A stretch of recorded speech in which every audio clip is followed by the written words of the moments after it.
Bonjour à tous, alors dans cette vidéo on va aborder une analyse long terme donc de l'actif immobilier. Donc là je vous ai représenté sur ce graphe qui est tiré donc des travaux de Jacques Frigit une évolution des prix du logement à Paris depuis 1200 jusqu'à aujourd'hui, donc en baissant en 1200. Alors vous voyez qu'en fait on a différents accidents de marché, hein. Là vous avez par exemple la peste noire en 1348 où les prix ont été divisés par 4. Ensuite on a eu la guerre de 100 ans, hein, de 1337 à 1453 où les prix en fait ont été globalement bien en deçà de sa tendance de régression long terme. Et puis plus récemment donc on a eu les deux guerres mondiales, hein, où là les prix ont été divisés par 15. Et ensuite, on a eu un contrôle des loyers du fait de la très forte inflation qui suivait l'après-guerre pendant la reconstruction. Depuis, on est là, hein, les années 2000, où on a eu une augmentation très nette par rapport à la tendance long terme, qui est due en fait à des taux historiquement bas par rapport à ce qu'on a pu connaître dans le passé. Alors si on regarde sur la tendance récente, en fait, on voit qu'on a eu une période de relative stabilité des prix des années 70 jusqu'aux années 2000, où en fait les prix oscillaient autour d'un tunnel, hein, qu'on appelle le tunnel de Frigit, à plus ou moins un écart type.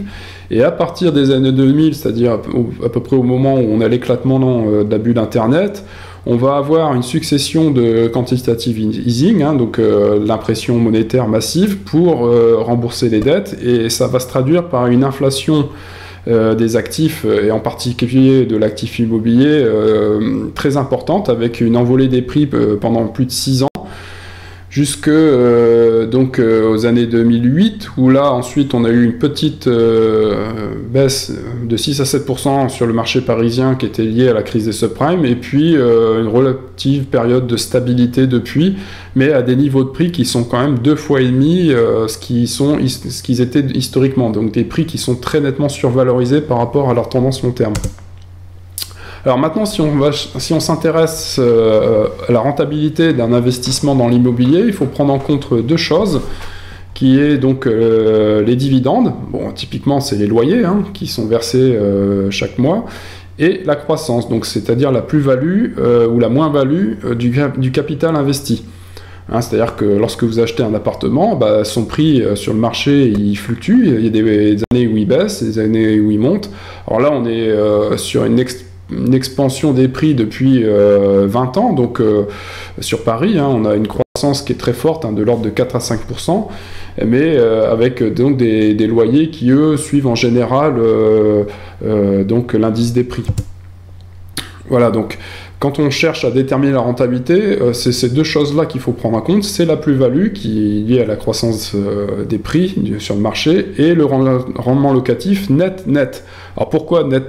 Parce qu'il faut prendre en compte les charges, hein, qui sont à peu près un tiers du loyer brut, et les impôts, hein, qui peuvent aussi quasiment atteindre un tiers, sans parler effectivement du remboursement du prêt, hein, l'amortissement du crédit. Donc historiquement, sur Paris, on a un rendement brut qui est de l'ordre de 6%. Donc le rendement locatif net, c'est le rendement brut moins les charges, moins les impôts. Donc si on considère que on a 33% de charges et 33% à peu près d'impôts, ça te fait le rendement locatif net que de 2%, c'est-à-dire un tiers du rendement brut.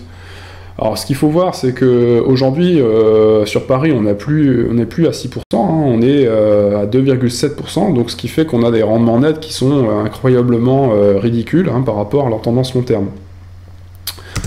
Alors si maintenant on cherche à calculer la rentabilité sur différentes configurations, ce qu'il faut voir, c'est que déjà pour ne pas perdre de pouvoir d'achat, hein, il faut que cette rentabilité soit supérieure à l'inflation.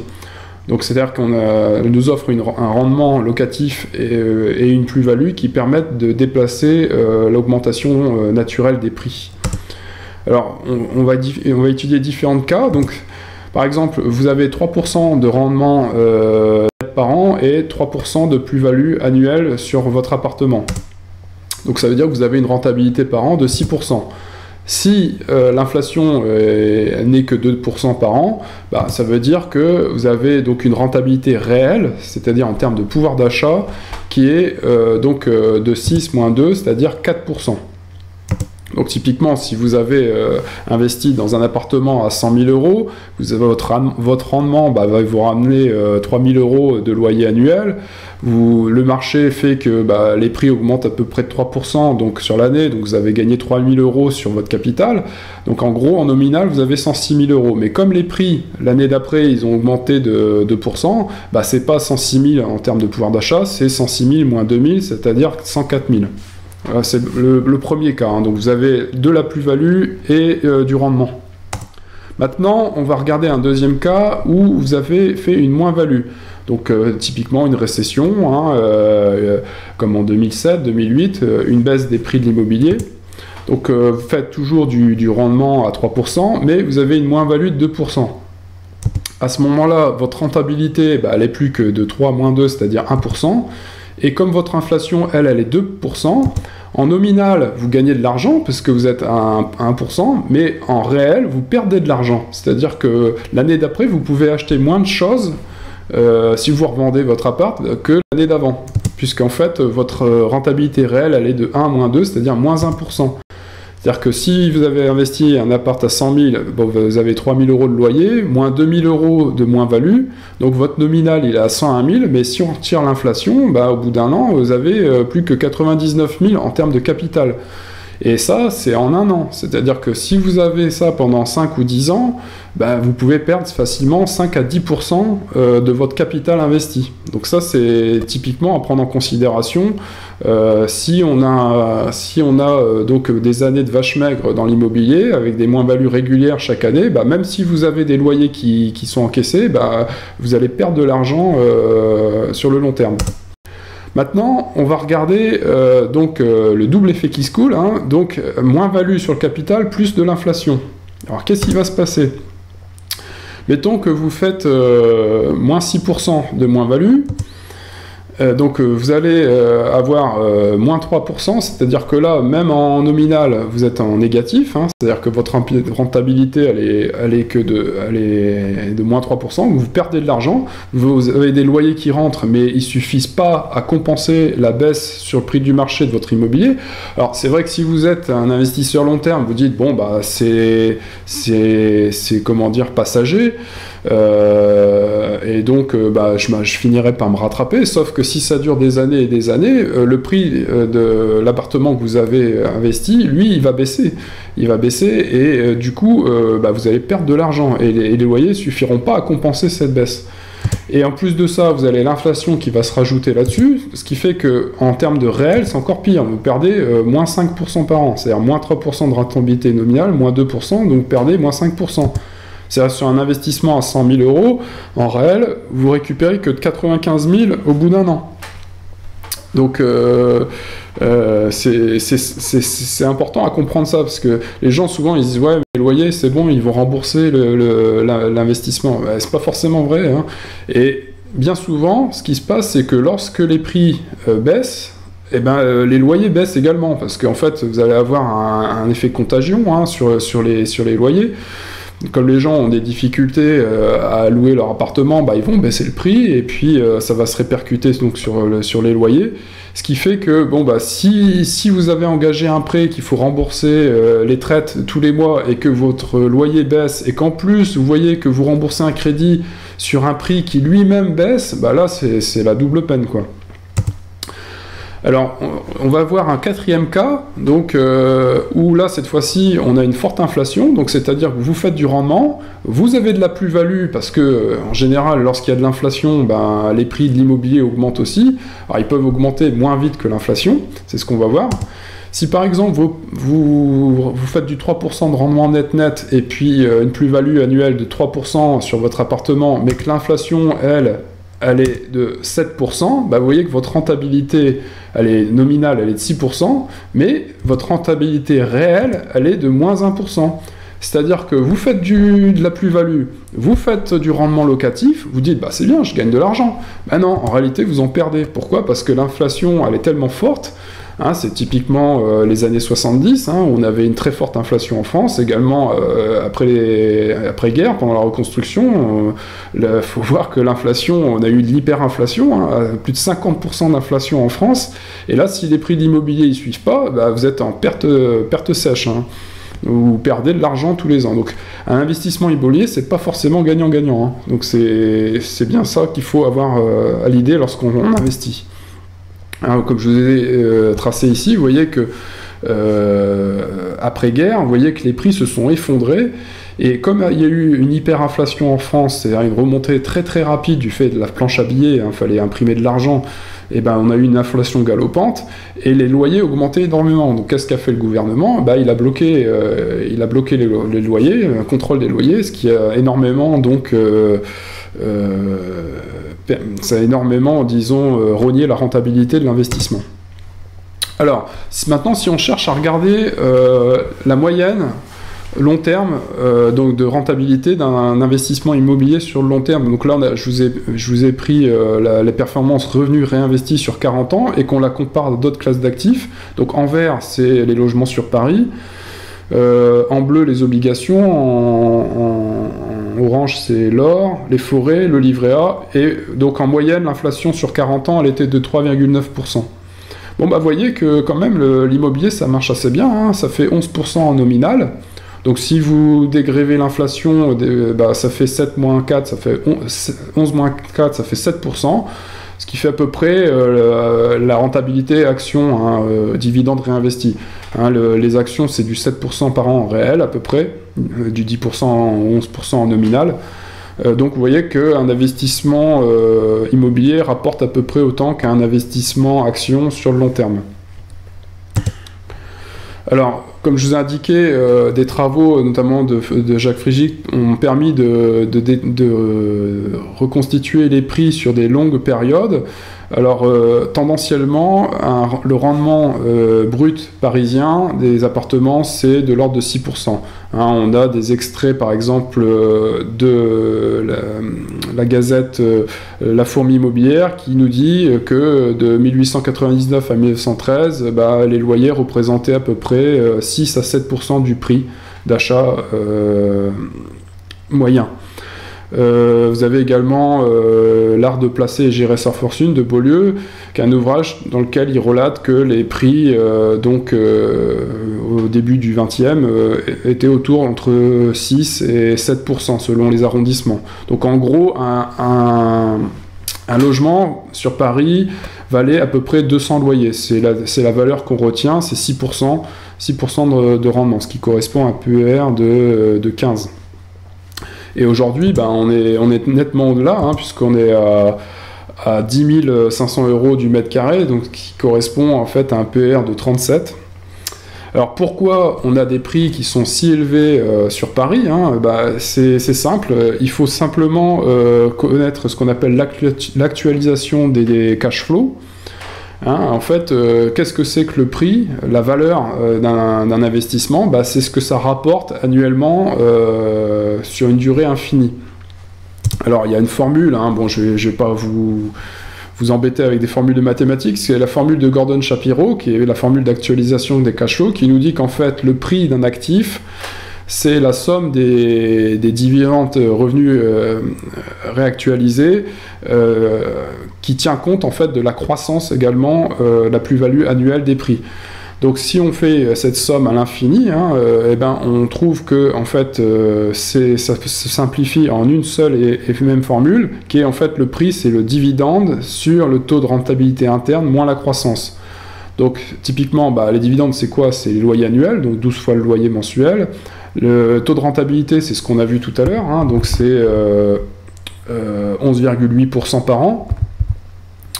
Donc ça fait en fait 6,6% plus l'inflation. Donc actuellement, comme on a une inflation de 1,1%, voilà, ça nous fait à peu près du 7,7% de taux d'actualisation, moins la croissance des prix. Donc la croissance des prix sur Paris, elle est en moyenne de 4,5% par an. Donc ça nous fait un prix à 10 500 € du mètre carré. Alors où est-ce que vous avez ces informations-là? Là, je vous ai trouvé donc des sites internet. Vous avez louer.com qui vous donne donc les loyers en euros au mètre carré par arrondissement. Et la moyenne sur Paris actuellement, elle est autour de 32 euros du mètre carré à la location. Pour ce qui est des prix, c'est pareil. Vous avez là, au dernier pointage, on est à 10 842 euros sur Paris. Donc vous trouvez assez facilement ces valeurs-là.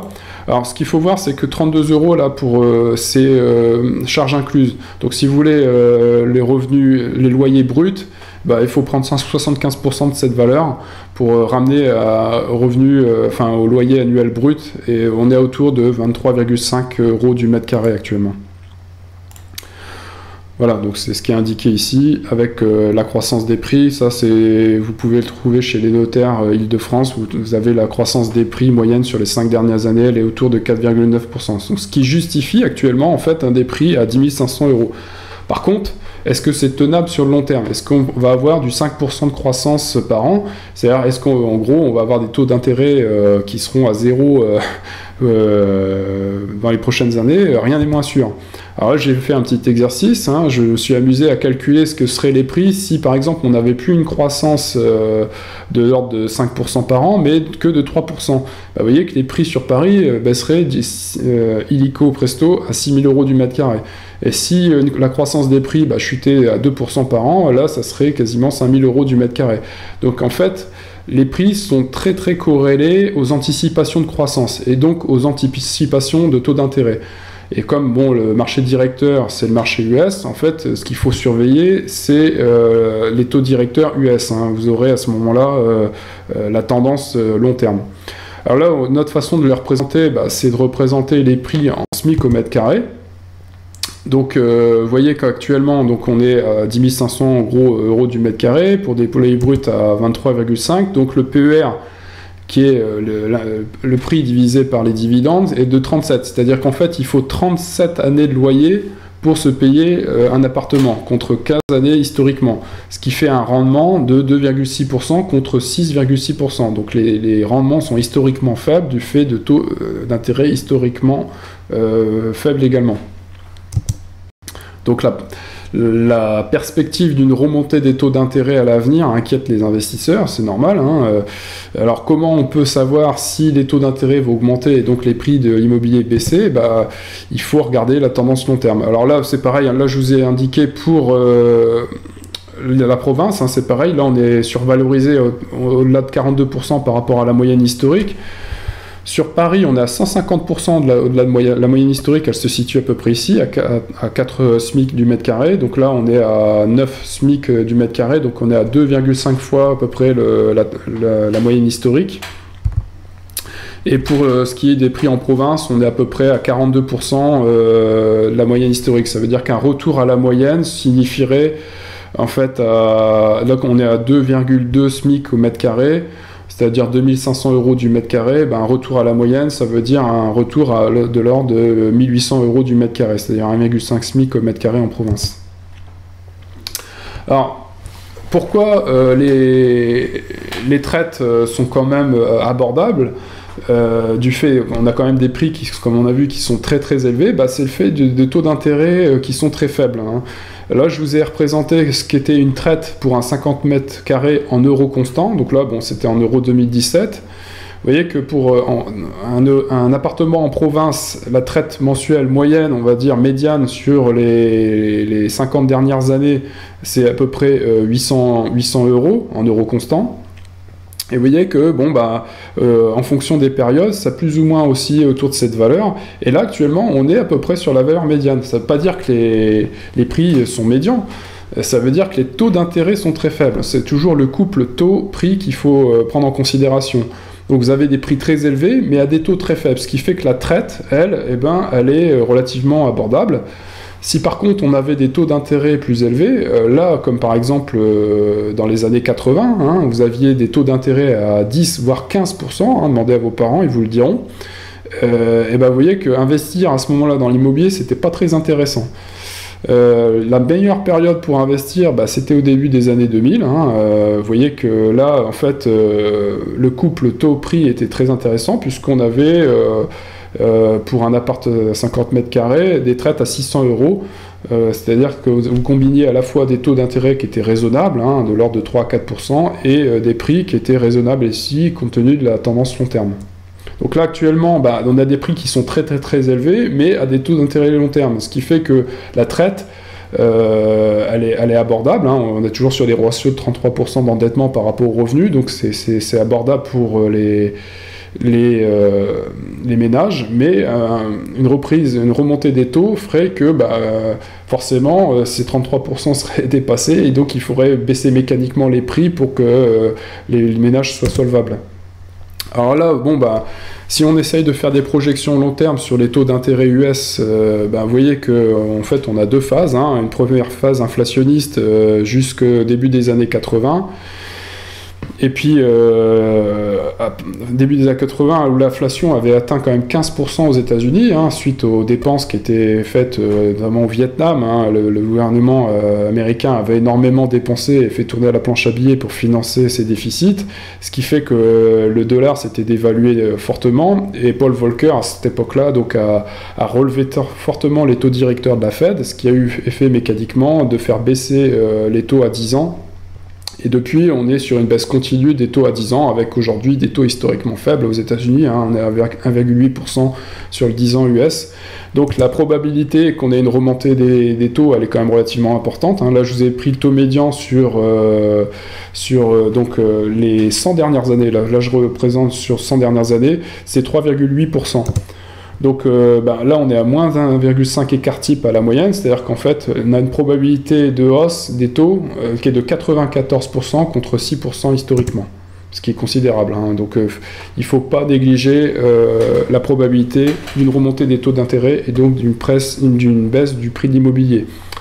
Alors, en province, la valeur fondamentale du prix de l'immobilier au mètre carré, c'est 1,55 SMIC au mètre carré. Actuellement, on est à 2,2 SMIC au mètre carré, donc ce qui correspond à 2580 euros du mètre carré. Donc on est survalorisé à peu près de 42%. Donc un retour à la moyenne, ça signifie une baisse de 30%.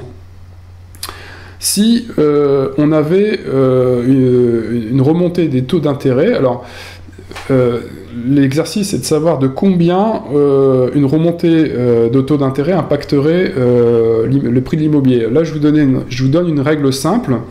En gros, la baisse des prix, elle est égale à 6 fois la variation de taux d'intérêt. Hein, c'est en gros ce qui permet de maintenir une traite constante. C'est-à-dire que si vous augmentez vos taux d'intérêt, vous serez à traite constante en baissant les prix de l'ordre de 6 fois l'augmentation des taux d'intérêt. Donc si par exemple les taux augmentent de 3%, à ce moment-là, vous allez avoir une baisse de 18% pour être à traite égale par rapport donc avant l'augmentation des taux d'intérêt. Donc si typiquement vous avez un prix qui est à 2500 euros du mètre carré et que les taux passent de, comme actuellement on est sur le 10 ans, on est peut-être taux d'emprunt à 15 ans et à 1,5% je crois actuellement, si on remontait par exemple à 4,5% de taux d'intérêt à 10 ans, enfin de taux d'emprunt à 15 ans, à ce moment-là, on aurait une baisse des prix de l'ordre de 2116 euros du mètre carré contre 2580 actuellement. Voilà, donc je vous remercie d'avoir suivi cette vidéo et je vous dis à bientôt pour de prochaines formations sur le site investisseurlongterme.com.